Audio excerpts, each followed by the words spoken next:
இது திமுக சட்டமன்ற உறுப்பினரினுடைய அவருடைய தரத்த தான் காட்டுது. இப்படி பேசுறது அப்படின்றது. இது அவர கொண்டு போய் கைது பண்றதுனால என்ன அவருக்கு பெரிய வெளிச்சம் தான் நீங்க தர்றீங்க. அவர் ஒரு பெரிய நீங்க ஜனநாயகத்துக்கு, அ பேச்சு சுதந்திரத்துக்கு மாறா செயல்படுறீங்க அப்படின்ற ஒரு எண்ணம் வருது. நீங்க ஆட்சிக்கு வந்ததிலிருந்து பல பேர இப்படி கைது பண்ணியிருக்கீங்க. நான் நினைக்கிறேன் இந்த அரசு அத கொஞ்சம் வித்தியாசமா அணுகணும். பெரும்போக்கா அணுகணும்.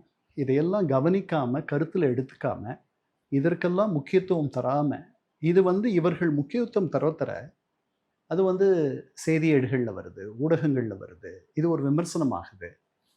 இத கடந்து போனா, இது இது என்ன எந்த வகையிலயும் பாதிக்கல அப்படின்னு சொல்றது ஒரு உயர்நிலை மனப்பான்மை அரசியல் இல்லையா? அதத்தான் இந்த அரசு பண்ணணும்னு நான் நினைக்கிறேன்.